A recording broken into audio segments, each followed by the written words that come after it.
All the information in this series of Pithoragarh episodes are based on conversations with local historians, scholars, general public, newspapers, magazine articles, folklores, and popular legends. If you also have other information related to the subject or a different opinion from any information shared in the video, then please let us know. Your suggestions, additional information will be helpful and encouraging for us. So let's make a common effort at present to understand the past of our place so that everyone gets benefit in the future. UK05 ये सिर्फ गाड़ियों की number plate पे लगने वाला कोई code नहीं है। ये नंबर है पहचान सपनों से भी ज़्यादा खूबसूरत शहर पिथौरागढ़ का। फैसिनेटिंग, बिविचिंग, ऐसे कई एडजेक्टिव्स भी शायद इसकी खूबसूरती डिस्क्राइब करने के लिए कम पड़ जाएं। ये शहर छोटा ज़रूर है, लेकिन इसके किस्से और कहानियाँ किसी बड़े शहर से कम नहीं हैं। किस्से ऐसे कि कुछ तो पीढ़ी दर पीढ़ी आगे चलते गए, लेकिन कुछ बंद डिब्बों में पड़े रहे। नमस्कार दगड़ियों, ऑनलाइन UK05 में आपका स्वागत है। मैं हूं आपकी होस्ट नेहा धामी और इस सीरीज़ में आपको कई ऐसे किस्से कहानियों से रूबरू करवाऊंगी जिनके बारे में शायद आपको बिल्कुल ना पता हो या फिर थोड़ा बहुत।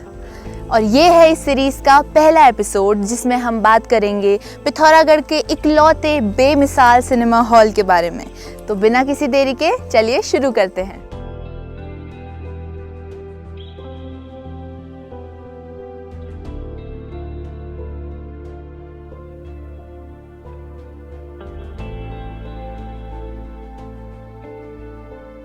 फाइनली हम पहुंच गए हैं नटराज सिनेमा हॉल में, जिसे पिथौरागढ़ के जाने माने आर्किटेक्ट DL शाह जी ने डिज़ाइन किया था। इस पूरे हॉल की डिस्क्रिप्शन आपको इस वीडियो में मिलेगी। Let's start with the ticket counter. तो ये है वो जगह जहाँ पे स्पेशल क्लास और फर्स्ट क्लास की बुकिंग होती थी। शो की टाइमिंग्स की सारी डिटेल्स आपको यहाँ पे मिल जाएंगी। और एक इंटरेस्टिंग फैक्ट, उस समय के DM मिश्रा जी यहाँ पे लाइन में खड़े होकर के टिकट बुक किया करते थे। अब चलते हैं सेकंड क्लास टिकट बुकिंग की तरफ। तो ये है वो छोटा सा काउंटर जहाँ पे सेकंड क्लास टिकट्स की बुकिंग होती थी। दिखने में छोटा ज़रूर है, लेकिन एक टाइम पे यहाँ पे बहुत ज़्यादा रश हुआ करता था। टिकट बुकिंग हो गई ख़त्म, चलिए अब चलते हैं हॉल की तरफ।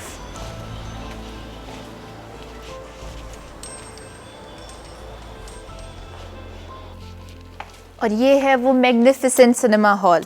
लाइटिंग्स की थोड़ी दिक्कत है, लेकिन आपको एक बेसिक आइडिया दे देती हूँ। सामने की तरफ, पीछे की तरफ 5 लाइंस ऑफ सीट्स हैं, A B C D E, जो कि फर्स्ट क्लास के लिए थी। उसके बाद आगे की जो सीट्स हुआ करती थी अल्फ़ाबेटिकल ऑर्डर में, वो थी सेकंड क्लास के लिए। सामने की तरफ एक स्क्रीन है और उस पर प्रोजेक्शन आती थी ऑपोजिट साइड की वॉल से। उसका एक छोटा सा क्लिप इस वीडियो में हम इसके तुरंत बाद इंक्लूड कर रहे हैं। मेरा नाम प्रकाश चंद्र पुनिठा है और मैं यहाँ का हेड ऑपरेटर हूँ। मैं यहाँ से 18 साल करीब मैंने यहाँ पर सर्विस करी। मेरे साथ 2 सहयोगी थे। उन सहयोगी का नाम है पूरनचंद जोशी एंड सुंदरलाल सार्की। सर, ये हमारा एक ऑपरेटर रूम है जहाँ से मैं पिक्चर को ऑपरेट करके पर्दे में मैं पिक्चर को दिखाता था। और ये पिक्चरों की जो हमारी ये मशीनें हैं, वो ये जापानी मशीनें हैं। इन मशीनों का नाम है EK21। और जो इन मशीनों का यहाँ पर से पिक्चरें लगती थी और इस मशीन के अंदर ऐसे वाइंडिंग होते हुए, फोल्ड होते हुए मशीन की जो रील ख़त्म होती थी वो इसके नीचे आ जाती थी और यहाँ पर एक रील ख़त्म हो जाती थी। उसके बाद ये मशीन का रील ख़त्म होते ही ये जो हमारे पास जो दूसरी मशीन पड़ी है, इस मशीन में मतलब चेंज ओवर करके जो दूसरा ऑपरेटर यहाँ पर बैठा रहने वाला था, वो उसको चेंज ओवर करके फिर इस ख़त्म होते ही ये वाली मशीन स्टार्ट हो जाने वाली थी। ये मशीन स्टार्ट होती थी और ये कार्बन का है और यहाँ से कार्बन जला के ही इसका फोकस पर्दे में जाता था और पूरी पिक्चरें दिखती थी। उसी समय में नैनीताल और अल्मोड़ा में बने हुए सिनेमा हॉल्स में जहां बालकनी हुआ करती थी, जहां पे खड़े होकर लोग मूवीज़ देखा करते थे, पिथौरागढ़ का ये सिनेमा हॉल जिसका डिज़ाइन लखनऊ से पास हुआ था, उसमें कोई बालकनी नहीं थी और लोग सीट्स में बैठकर ही मूवीज़ का आनंद लिया करते थे। अब बात करते हैं इस हॉल में लगी हुई मूवीज़ की। तो सबसे ज़्यादा जो मूवी यहाँ पे चली, 1994 में रिलीज़ हुई एक सुपर हिट मूवी हम आपके हैं कौन, जो 1996 में यहाँ पे रिलीज़ हुई। और अमूमन फिल्में यहाँ पे 7 दिन 1 हफ्ते तक चलती थी, लेकिन वो मूवी यहाँ पे चली 15 दिन। अब मूवी भी देख ली, इंटरवल हो गया है, थोड़ी भूख भी लग रही है, तो चलिए चलते हैं कैफ़े की तरफ। और ये है नटराज सिनेमा हॉल का नटराज कैफ़े, जो एक समय में सिनेमा हॉल में आए लोगों की भूख प्यास का खास ध्यान रखता था। इससे जुड़ा एक बहुत ही शानदार किस्सा भी मैं आप सभी के साथ शेयर करना चाहूँगी। When somebody said hard work is the key to success, he somehow meant it। और इसका जीता जागता एग्जाम्पल है नटराज कैफ़े के ओनर कैलाश जोशी जी, जिन्होंने बाकी समय में तो सिनेमा हॉल में आए लोगों को सर्व किया, लेकिन बचे हुए समय में मेहनत करके, पढ़ाई करके he has managed to become a lawyer today। है ना बहुत ही मोटिवेटिंग। तो मेरे राइट साइड में एक छोटा सा चैम्बर आपको दिख रहा होगा and I am sure you must be wondering ये है क्या। चलिए बता देते हैं। तो 1956 के कंपनी लॉस के अकॉर्डिंग ही ये सिनेमा हॉल काम करता था और कितना फेयर था इसका वर्किंग प्रोसीजर, ये इस बात से पता लगाया जा सकता है। तो टिकट काउंटर जो कि आपने अभी थोड़ी देर पहले बाहर देखा, वहाँ से सारे टिकट्स लाए जाते थे और यहाँ इस बॉक्स में कलेक्ट किए जाते थे। और हर साल कानपुर से एक ऑडिट ऑफिसर आते थे और इसे ऑडिट करते थे, जो भी रेवेन्यू जनरेट होता था उसे ऑडिट करते थे and it was completely fair. Movie की टिकट्स बुक हो गई, मूवी भी देख ली, सिनेमा हॉल चल भी गया। लेकिन शुरुआत में पब्लिसिटी हुई कैसे, इसका भी एक बहुत ही इंटरेस्टिंग किस्सा है। तो एक कर्मचारी थे and trust me, I am not being a resist here, उनका वाकई में नाम कल्लू था। तो वो एक डंडे में एक फ्लेक्स लेकर के और एक हाथ में घंटी लेकर के पूरे शहर में और दूर दूर के गांव में घुमा करते थे और ज़ोर ज़ोर से चिल्लाते हुए कहते थे कि नटराज सिनेमा हॉल में आज ये मूवी लगी है, अपने परिवार के साथ देखने आइए। और धीरे धीरे प्रचार हुआ, लोग जुड़े सिनेमा हॉल से और एक समय के बाद ये सिनेमा हॉल इतना फेमस हो गया कि प्रचार करने की ज़रूरत ही नहीं पड़ी। लोग झूला घाट से भी पैदल यहाँ पे मूवीज़ देखने आया करते थे। नमस्कार, मेरा नाम श्याम सिंह बिष्ट। मुझे भी इस नटराज सिनेमा में नौकरी करने का मौका मिला। 21 साल मैंने गेट कीपर की नौकरी की। हमारे साथ 3-4 गेट कीपर और भी थे, सहयोगी लोग, 3-4 ऑपरेटर लोग ऊपर से पिक्चर चलाते थे। संतोषी माँ पिक्चर लगी हमारे हॉल में तो इतनी भीड़ रही कि लोग संतोषी माँ के दीवाने हो गए। 4-4 शो हाउसफुल जाते थे। 1 महीने तक के पिक्चर ने हमारे यहाँ रिकॉर्ड तोड़ा था। दूर दूर से लोग आते थे, अपने श्रद्धा सुमन भेंट इतनी चढ़ाते थे कि पर्दे में रुपये पैसे हो जाते थे। वो भी देखा हमने अपने उसमें। चमत्कारिक क्षण वही था हमारे, मतलब उसी पिक्चर ने इस हॉल को 4 चांद लगा दिए।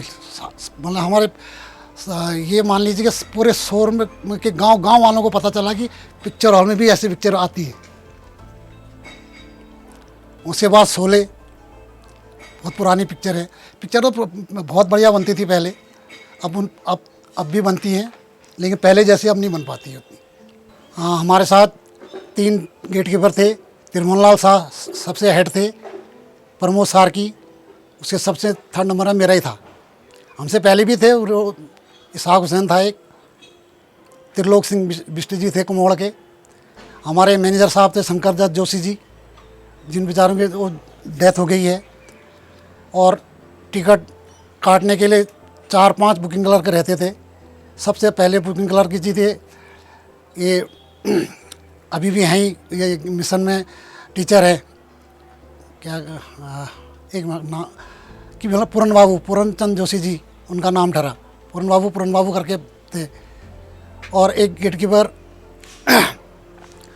का हम भी कर लेते थे। गेट कीपर में तो हम तिरहुन साहब, मैं, प्रमोद सार्की 3 जनों थे। टिकट काटने में बुकिंग क्लर्क के पूरन बाबू थे। उसके बाद एक नवीन जोशी जी थे, आजकल टीचर हैं वो। ऐसे ही टिकट तो काटना हम भी कर लेते थे, आपस में ऐसे कर लेते थे। कम से कम 15-16 आदमी का स्टाफ था हमारा सब। और सामने में दुकानें, कैंटीन आजम खान माँ साहब की थी, उससे बगल में गणेश जंग पान भंडार, आंचल जंग टूरिस्ट वाले हैं वो, उनकी दुकान थी। मतलब ठीक सामने में फिर एक पान की दुकान थी, वो तिरभुवन शाह के भाई साहब चलाते थे, उनकी भी डेथ हो गई है। और बगल में फिर कैलाश चंद जोशी जी ने समोसे भी बेचते थे, वो पान की दुकान भी थी उनकी। आगे सॉफ्टी मिलती थी कैंटीन में, सॉफ्टी, ये क्या कहते हैं, सॉफ्टी भी बिकती थी, कॉफ़ी बेचते थे और के अंदर। ये था उस टाइम। और बहुत बढ़िया इस लाइन के तो हलचल ही रहती थी, आदमी की भीड़ इतनी रहती थी सिनेमा लाइन में। अब तो लाइन में आदमी भी नहीं आता है। फिर बीच में ऐसी लोग पिक्चरें आने लग गई, कहीं VCR चला, कहीं कुछ चला। इस चक्कर में हमारे पिक्चर हॉल का वो भी कम चलने लगा। बात को फिर ये नौबत आ गई कि दर्शक ही नहीं रहे, पिक्चरें भी ठीक ठाक नहीं पहुंचने वाली थी। तो इसलिए फिर बंदी के काल में आ गया था ये। फिर बंदी हो गया समझ लो 2004 से बंदी हो गया था। थोड़े दिनों फिर कोशिश करी थी। एक भाई साहब आए थे हमारे बाहर से, जिन्होंने किराए में लेकर के, उन्हें 1 आध साल तो उन्होंने भी झेला। उन्हें फिर ये वाली मशीन को हटा करके प्रोजेक्टर में दिखाना शुरू करा उन्होंने। दूसरी मशीन आजकल वो उससे नहीं चलती, तो उन्होंने भी कोशिश की, फिर भी नहीं चल पाया। लास्ट में उनको भी जाना पड़ा। टिकट दर उन दिनों का हिसाब से तो यहाँ तो सबसे कम टिकट दर थी पिथौरागढ़ में। ये आप रानीखेत चले जाओ, वहाँ ज़्यादा थी। यहाँ पर ₹1.25 टिकट था सबसे पहले, 3rd क्लास का। उससे ऊपर ₹3, फिर ₹5 स्पेशल, फर्स्ट सेकंड, ये 3 क्लासें ठहरी। अंदर सीटों का सिस्टम वो था। तो आइए अब जान लेते हैं कि इस विजनरी सिनेमा हॉल के पीछे सपना किसका था। 1964 में एस्टैब्लिश हुई एक कंपनी सीमांचल प्राइवेट लिमिटेड, जिसका सपना था कि पिथौरागढ़ के अलग अलग जगहों पे होटल्स, सिनेमा हॉल और पेट्रोल पंप्स की स्थापना की जाए। उनमें से एक सपना ज़रूर साकार हुआ, जो था एक सिनेमा हॉल बनाना, और नटराज सिनेमा हॉल की स्थापना की गई। और पिथौरागढ़ के 23 अलग अलग प्रतिष्ठित संस्थानों के मालिकों ने इसमें अपने शेयर्स लगाए।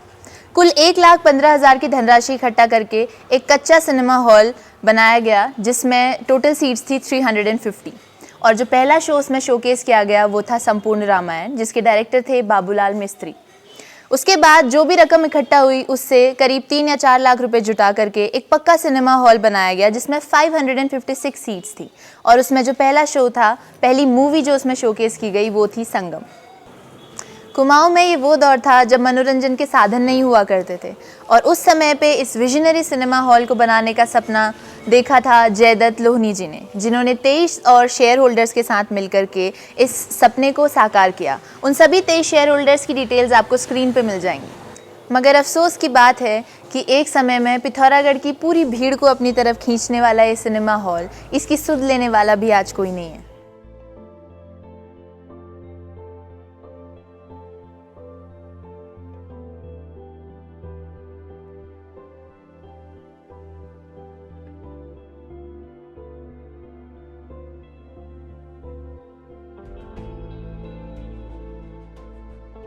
मैं अभिषेक कुमार पंत हूँ, टीचर हूँ, और आज मुझसे नटराज पिक्चर हॉल के बारे में, अपने जो मेरे यादें हैं उनके बारे में कुछ बताने के लिए कहा गया है, वो शेयर करने के लिए। तो मुझे जो पहली चीज़ याद आती है वो याद आती है कि हम लोगों का घर बिल्कुल सड़क के किनारे था, और 2 टाइम हमें अपने आप पता चल जाते थे। एक रात का 9 कब बजता था और एक रात का 12 कब बजता था, क्योंकि उस वक्त यहाँ इंटरटेनमेंट की ऐसी सुविधाएं नहीं थी कि कुछ चीज़ें हम कर पाते। तो जैसे ही 9 बजता था तो सारा लेबर क्लास या बहुत सारे लोग जो हैं वो नीचे को जाते थे, तो पता लगता था 9 बज रहा है, क्योंकि शो जो है वो 6 से 9 होता था, और दूसरा 9 से 12। तो 12 बजे भी आपको बड़ा अंदाज़ होता था। और धीरे धीरे वो चीज़ें, हमारी सिनेमा लाइन, जैसे सिनेमा हॉल ख़त्म हुआ वो सारी चीज़ें ख़त्म होती गई। तो मुझे बहुत, जैसे एक बार यहाँ पिक्चर लगी थी गज़ब, तो आपस में हम लोग ये शिशु मंदिर जाते थे, तो हम पूछते थे, पता है तुझे कौन सी पिक्चर लगी है? गज़ब की पिक्चर लगी है। तो ये गज़ब का एक हमारे लिए होता था कि जैसा एक कभी पूछते थे कि एक प्रश्न पूछूं उत्तर क्या, तो ये चीज़ें हमारे साथ होती थी। तो वो बड़ा सा एक रोमांटिसिज्म था कि लोग दिखाई देते थे पान खाते हुए, बाहर उसकी ब्लैक मार्केटिंग चल रही है, इवन पुलिस वाले लगे हैं, लेकिन फिर भी जिस तरह से ब्लैक मार्केटिंग की जाती थी, या हम हॉल में कोई पिक्चर आ रही है उनके पोस्टर देखने के लिए, और जो उनके छोटे छोटे शॉट्स होते हैं वो अंदर हॉल में लगे होते थे, वो देखने जाते थे। या हम वहाँ कोई पहचान का अगर मिल जाए, उनसे रील कट जाती थी, जब उन रील्स को लेके हम लोग अपने प्रोजेक्ट्स को भी बनाते थे कि उसको मैग्नीफाइंग ग्लास में और एक इस तरह से करके, तो बड़ा मज़ा आता था। और वो सारी चीज़ें ख़त्म होती गई, अब वो यादों में हैं, और वो आज की पीढ़ी सोच भी नहीं सकती कि आपको टिकट मिलना अपने आप में एक बड़ा अचीवमेंट था। और मैं तो मानता हूँ अगर शायद मैंने इतनी पिक्चरें नहीं देखी होती, मेरी डायरी मुझे लिखने की आदत थी, मैं डायरी में लिखा करता था कि आज कौन सी पिक्चर लगी है इस हफ्ते, उसका डायरेक्टर कौन है, उसका हीरो कौन है, उसमें क्या चीज़ें हैं। उससे एक फ़ायदा ये हुआ कि मेरा मूवीज़ को लेकर वो एक आर्ट, मुझे बाद में पता चला कि एक आर्ट है, वो मेरा काफ़ी बड़ा जो आज भी है, लेकिन मैं शायद कहीं और अच्छी जगह पे हो पाता, तो मूवीज़ ने मुझे उस नज़रिए से बर्बाद भी किया। मैंने अपने घर में सभी बड़े बूढ़ों को इस सिनेमा हॉल के बारे में बात करते हुए देखा है, कैसे वो यहाँ आया करते थे, रात रात के शोज़ होते थे और फिर पैदल ही घर को वापस जाया करते थे। उस सिनेमा हॉल की ये हालत देख करके मुझे तो बहुत दुख हो रहा है। तो आइए जान लेते हैं कि क्या कारण रहे जो एक समय में इतना चलने वाला सिनेमा हॉल आज अस्थि पंजरों में। इस सिनेमा हॉल के लोगों के बीच में उत्साह कम होने के सबसे इम्पॉर्टेंट रीजंस में से एक है सीडी और वीसीआर का मार्केट में आना, जिसकी वजह से आम आदमी सिनेमा हॉल से कटता गया। दूसरा सबसे इम्पॉर्टेंट कारण था कि जो एंटरटेनमेंट टैक्स था उसे बढ़ा करके 150% कर दिया गया और साथ ही नगर पालिका ने शो टैक्स भी लगा दिया। तो गवर्नमेंट के लिए ये स्कीम एक कामधेनु गाय की तरह थी, जिसमें कोई इन्वेस्टमेंट नहीं था लेकिन सरकार को सिर्फ प्रॉफिट मिल रहा था। एक और महत्वपूर्ण कारण रहा 90 के दशक में उत्तराखंड आंदोलन, जो कि 1990 के दशक में तूल पकड़ने लगा और सिनेमा हॉल 15-15, 20-20 दिन के लिए बंद रहे। तो कर्मचारियों और स्टाफ को मैनेज करने के लिए शेयर होल्डर्स के ऊपर प्रेशर आने लगा और धीरे धीरे सभी शेयर होल्डर्स का इंटरेस्ट इस सिनेमा हॉल से ख़त्म होने लगा। और फाइनली बहुत सारे लॉसेस झेलने के बाद 2004 में इस सिनेमा हॉल को बंद कर दिया गया। 2007 में ये रीस्टार्ट हुआ और किराए पर देकर के कुछ मैजिक शोज़ और लेबर क्लास के लिए सस्ती मूवीज़ लगा करके इसे फिर से स्टार्ट करने की कोशिश की गई। एक इंटरेस्टिंग फैक्ट आपको बताती हूँ, when I was a kid एक मैजिक शो मैंने भी यहाँ पे देखा, लेकिन फाइनली जब कुछ काम नहीं आया तो 2013 में इसे बंद कर दिया गया। और इसका एक कारण शायद ये भी था कि जितने भी शेयर होल्डर्स थे उन सभी के अपने अपने प्रतिष्ठित संस्थान आज भी पिथौरागढ़ में हैं, तो उनके लिए ये महज एक इंटरेस्ट था। अगर किसी के लिए एक सोर्स ऑफ इनकम होता तो शायद इसके ऊपर बेहतर काम किया जा सकता था। नमस्कार, मैं महेश कुमार टमटा, शनिमा नगर निवासी, और मेरे फादर का नाम श्री मनीराम ठेकेदार। और जब ये हॉल बना तो यहाँ जीवानंद जोशी जी और हमारा मकान और ऊपर वाइन शॉप साजी की थी, और धीरे धीरे इस लाइन में और भी मकान बनने लगे और ये रोड भी सब लोगों ने दान में दिए नगर पालिका को, और धीरे धीरे सिनेमा हॉल बनने से इस लाइन का विकास हुआ।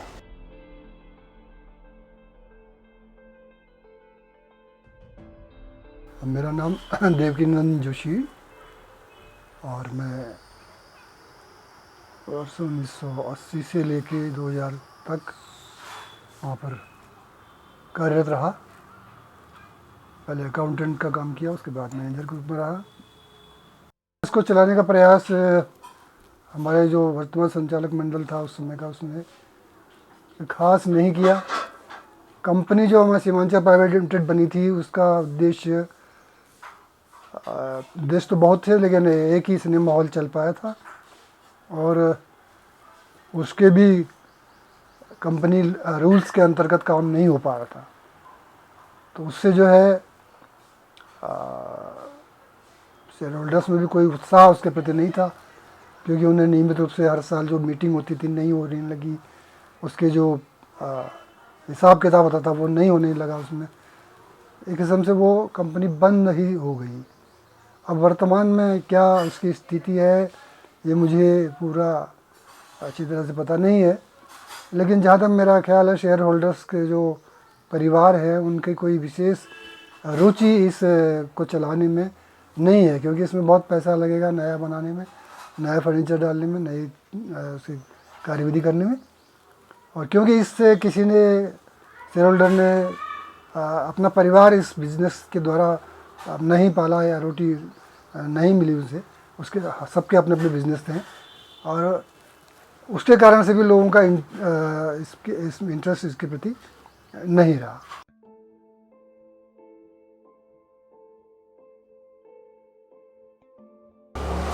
नमस्कार, मैं विपिन जोशी, निवासी सिनेमा लाइन। जैसा कि विदित है, ठीक मेरे पीछे जो पिक्चर हॉल आपको दिखाई दे रहा है, जो इस समय पे पूर्ण रूप से बंद है। जिस समय पे यहाँ पे पिक्चर हॉल हुआ करता था उस समय पे यहाँ के लोगों को रोज़गार के अवसर प्राप्त हुए।